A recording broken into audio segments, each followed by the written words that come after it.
This is John Young with the Disc Jockey News. It is Tuesday night. It is Tuesday night with Ben Stowe. Good evening, Ben.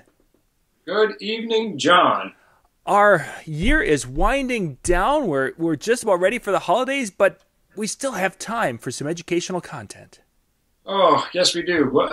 And luckily, we still have some time for some last-minute shopping. I'm one of those procrastinators. I haven't even started yet. I just wrapped up the last stop of a national tour, and all of a sudden looked at a calendar and holy smokes, it's December. It's December, and it's like oh my gosh. This is the middle of December. Christmas is right there, and I'm only right here, and it's really close. Oh, I know what that's like. Unfortunately, I'm on the road until December 26th, but I will have my family with me in the hotel, so it's bittersweet. I think they're excited about it. Probably. My kids think it's fantastic. Of course, the number one concern is will Santa find the hotel, and does it have a pool? And I think in that order. For me, I'm kind of like, oh, another hotel. But hey, they're going to have a great time. I think we're actually going to have quite a bit of families going to be able to meet up there, so they'll have their cousins there and whatnot, and it'll work out. It's going to be a good Christmas. It'll be fun. Good stuff. Good stuff. Tonight's show. Thank you guys for watching. By the way, we've been doing a lot of quick shows here with just getting some content to you, and tonight's another one of those. We're going to be doing the top 5 things that all DJs need. And as you know, whenever I give Ben a topic like this, he goes and exceeds the quota really quick. Well, I just had a thought. This is unintentional purely, but for those of us who are a little behind on our shopping, you could just send this link to your spouse or girlfriend or boyfriend or parents or whatever. Say, these are the things I need. Anyway, all right. That was not a shameless plug. Yeah. Well, it's true. Yes, if anybody's watching and knows what I can get for my wife, I'd really like to know. I have no idea. I'm a terrible shopper. I'm not good at it at all. Yeah, I'm right there with you. It's like an ink pen. Would this be good, honey? Yeah. Oh, you want an ink pen? That's the best I could do. And it's shiny, kind of. No, it's not. I gave you my love. Yes. And the worst part about it is she is an amazing gift giver. He gives these great gifts, and they're so thoughtful. And you look at it, and you're like, oh man, I am no good at this. So I wish you would give me a crappy gift once, so I could just sort of feel like I'm on par. You know? Can I exceed once? No, I'm always. And then the kids will design something, or draw something really cute and heartfelt and beautiful, and they hand it, and it's like I can't even compete with the color crayons. Oh yeah, no, I have a collection of stuff that my kids have made, and of course I spend so much time gone. I really cherish the time I have with them. So I've kind of collected things they've made and put them in literally actually in a safe, but safe place. So we're never going to get to the show. We are another quick show. We're not going to get to Christmas shopping show. Yeah. Okay, so we have the top 5 things that all DJs need. Hanukkah, you get like 8 gifts, don't you? We should. Yeah. I think Hanukkah is 8. There should be more. There always should be. Yeah. All right. Well, whatever. But we're going to stick with our 5. But again, as Ben Stowe being the curve wrecker on the classroom testing, he doesn't just stop at 5. He actually added a couple of honorable mentions. So we're going to start with the honorable mention, Ben, and then we'll work through the 5 in no specific order for those of you out there watching. And let's see what DJs should have. So honorable mention item number 1. Oh boy, honorable mention number 1. Let's go with this one. I've got a couple of honorable mentions, so let's go with number 1, a hum eliminator, a hum reducing device. Sometimes you get into places and you just don't know what you're going to have to interface into what. And this ties in pretty good with my other honorable mention, but a way to safely eliminate the hum. Now, what kind of cables can you hook into that, or how would you engage that into your system? This particular one is just 1/4 inch and RCA and 3.5 millimeter, but maybe good for connecting a computer into your mixing board. And if you've got a hum from the computer's power supply, for example, coming in off the 3.5 millimeter, there's an isolation transformer inside here that'll hopefully get rid of that hum for us. Much safer than using something like the little 3-to-2 cheater plug. I saw that mentioned again on the boards today, and I just didn't have time to address it. It's not safe and it's illegal. don't kill the messenger. Those are just two very prominent facts. Yeah. This is a better way to go about it. Okay. Honorable mention 1. Now let's go to the next honorable mention, because again, you give Ben a list of 5 things and he comes up with 7. We always want to over-deliver. Our customers, if your expectation is here, we want to be here. All right. Tying into that and tying into unknown things, honorable mention number 2 would be adapters of a variety of sizes and shapes and flavors. Yeah. So just the ability to deal with the unknown. I think that's if there's a known in show business, it's that there will be the unknown. Yes. The better prepared you are, the better chance for success. That's going to be kind of the theme of the show. The 5 essential things are really all about preparedness. Yeah. I mean, number one thing a DJ should have is talent. But that's up to you. So these are really, that's my theme, I think, is that as looking at my array of things, it's about preparedness. Nice. Now, so we've gotten through the honorable mentions. A couple of them. Are we ready to get into the top 5? Let's get right to the meat of it. Let's go to the top 5. Okay. In no specific order, grab one. What do we have? Well, all right. In no specific order, tools. Basic hand tools, a wire stripper, a pair of pliers, maybe a Phillips, and a straight blade screwdriver, or as they call them in Japan, a plus and a minus. Brilliant, by the way. It makes so much more sense than Phillips and standard, I guess. But anyway, I digress. I carry a little bit bigger multimeter in my tool bag. This one I carry actually in my laptop bag. It's small. It's less than $10.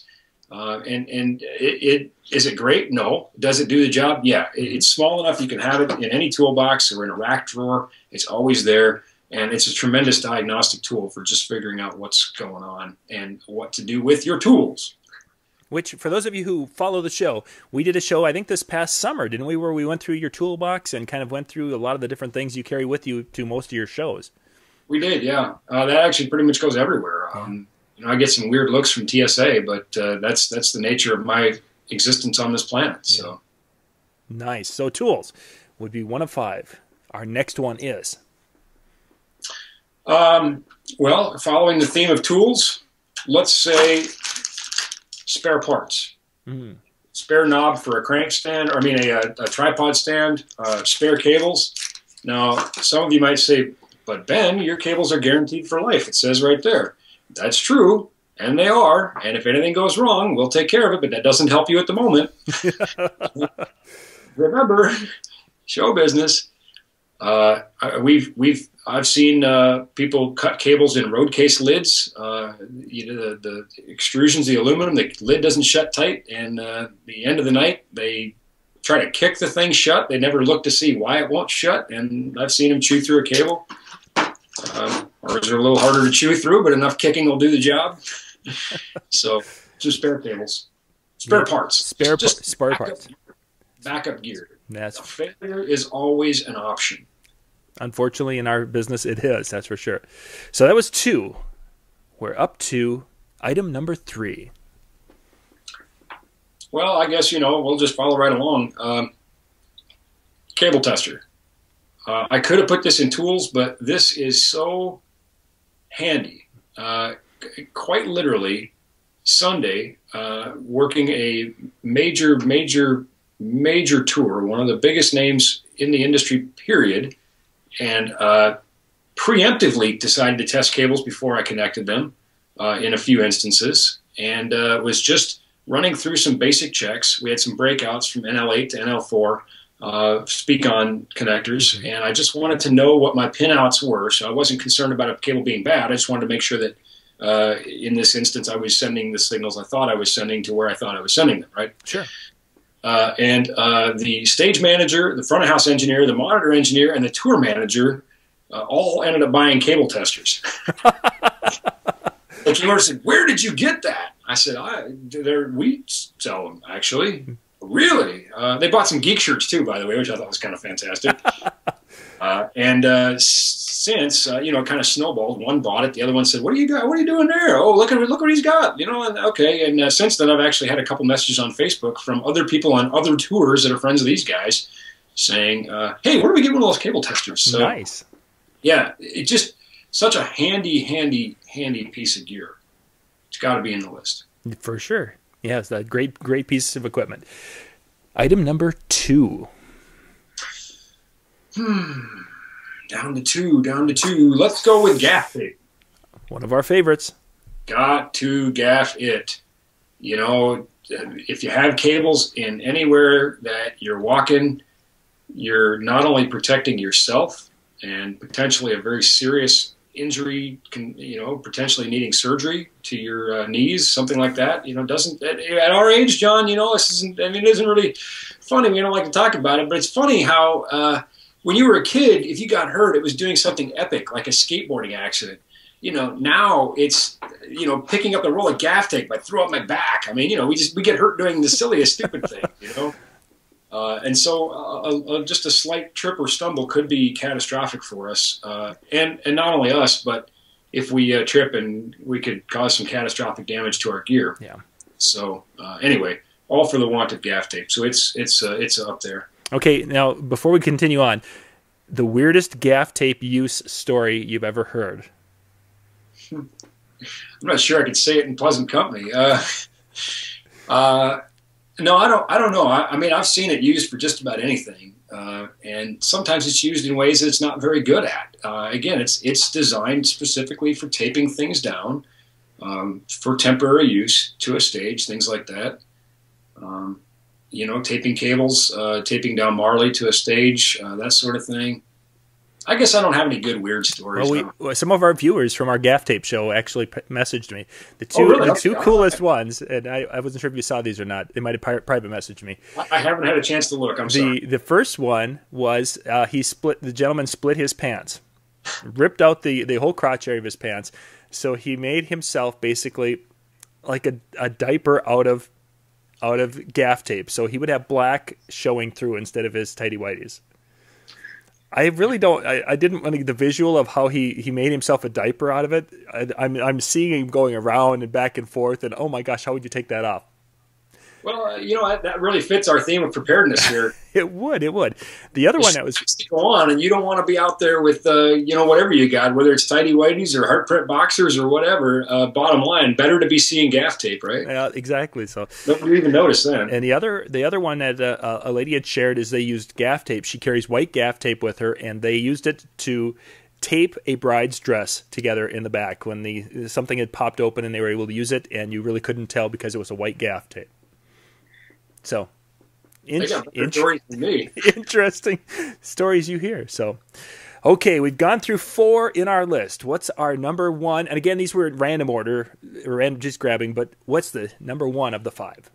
Well, I was going to say, if we had to order them, I'd say gaff tape is now number 1 for its ability to make. You can make garments out of gaff tape. I thought about sending a pallet of our gaff tape to Mythbusters and see if they would do a gaff tape episode like they did the duct tape episode. Yeah. I haven't done that. Yeah. So in no particular order, yes. The last of our 5 items is just a reasonably good quality decibel meter. Just good to know that we're getting the job done and that we're within the jurisdictional requirements. They're simple devices, but they're powerful devices. So that had to make my list. Yeah. We are in the business of making sound. Now, I mean, I suppose someone else could watch this show and say, well, now, wait a minute. 5 things a DJ must have is, one is DJ gear. Well, that's kind of a given. I think I was going for the 5 things I think a DJ should have that probably not every DJ does have. Yep. That's kind of how I went with this. Yeah. So we've gone through our honorable mention. We've gone through our 5. And now, Ben, one of the cool things that people always like is they like a little bonus activity, a little bonus material. All right. And I know you well enough to know there's probably something up your sleeve yet. Yeah, I've got 2 honorable mentions left. Let's see. 2 more. One thing every DJ should have. Ramen noodles. Oh, there's a flashback to our college days. It's still kind of an after-gig treat for me. I don't know, maybe it's Pavlov's bell or what, but generally doing tour shows, you eat pretty well in catering, and I can't really complain. But I don't know. It just seems like when I get home, I feel like ramen noodles. I'll tell you another thing. This is if we have overseas viewers, this might get us in trouble. I'm gonna stir some controversy here. But when I was working in Tokyo, one of my coworkers who was from Tokyo was getting out one of the little styrofoam ramen noodle deals that you pour the hot water in and it makes ramen noodles. And I just stared at him as he ate his lunch. And he, we had a very tough conversation because my Japanese is non-existent and his English is not far behind that. But we kind of got the point, of the conversation. And I said, you really eat those things? And he said, oh, yeah.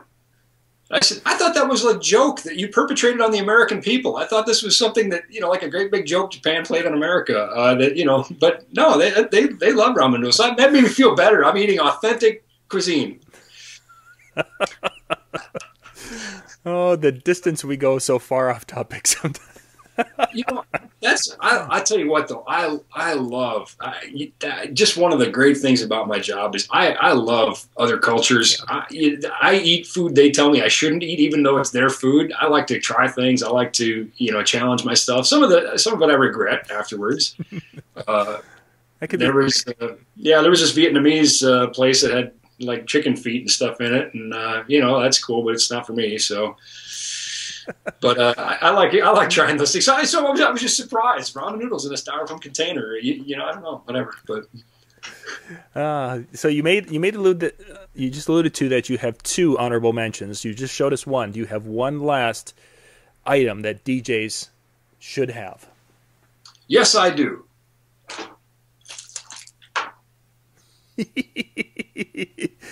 The Geek Boot Camp and the Ben Stowe DVD set. Every DJ should have my DVDs. If for no other reason than because my daughter starts college next year, and she's not a fan of ramen noodles. She's going to eat a lot of them, though, I can tell you that. But if for no other reason, then help me feed my daughter. Or let's spin this, because there's such incredible educational content on those DVDs. Well, there's that too. Which is very true. I've gone through, and as we've talked in different episodes, it's not a single sit down situation where you're going to watch it and learn and then you'll never come back to it, because there's a lot of in-depth information on especially the Geek Boot Camp. You guys spent a lot of time and put great content into that. It was good stuff there. Yeah, our producer and the graphics people did a great job illustrating things and making it a little bit easier, kind of visual understanding. We did try to pack a lot in there, and we did try to chapterize it so you could go back to it. We tried to make it a training tool for multi-ops, things like that, and just a great resource for single ops. Yeah. And believe it or not, they're required viewing for people who work here too. Mm-hmm. So we believe that strongly in the content that we make our own team here at NLFX watch them. Of course, there's the science mystery theater version of that here. What would you call it? The constructive criticism of Ben on camera. We have a very lighthearted office. That would happen? Yeah, not when I'm around. No, I think they do it when you're around too. Yeah, I think they save it for when I'm around. There's a few Ben impersonators around here, I can't imagine that would happen. Good. You know who the biggest instigator is too, I'm sure. Yeah, we can guess. Mm-hmm. Good stuff, Ben. Good stuff. If you guys have got any questions, comments, thoughts, you can put them in the comments down below the video, or you can pop out on Facebook to Tuesday Night with Ben Stowe, do a search for that, and you'll find our Facebook page. Put your questions, comments there, because we'll have the video links and such there. Maybe you're seeing it there. If you're on the website, there's spots to put comments. Twitter, if you like Twitter, hashtag NLFXBen. Send him a message, say, hey, Ben, love the show. Hey, Ben, the coffee cup, where can I get one? Whatever works for you. Or you can go to go Beagles. Yeah, that's the local college up there that Ben's. Yeah, it's hockey season. He's crazy, man. He's crazy. But good stuff again tonight, Ben. Thank you very much. Ladies and gentlemen, thank you for watching. Have yourself a great evening. This is John Young with the Disc Jockey News. Good night.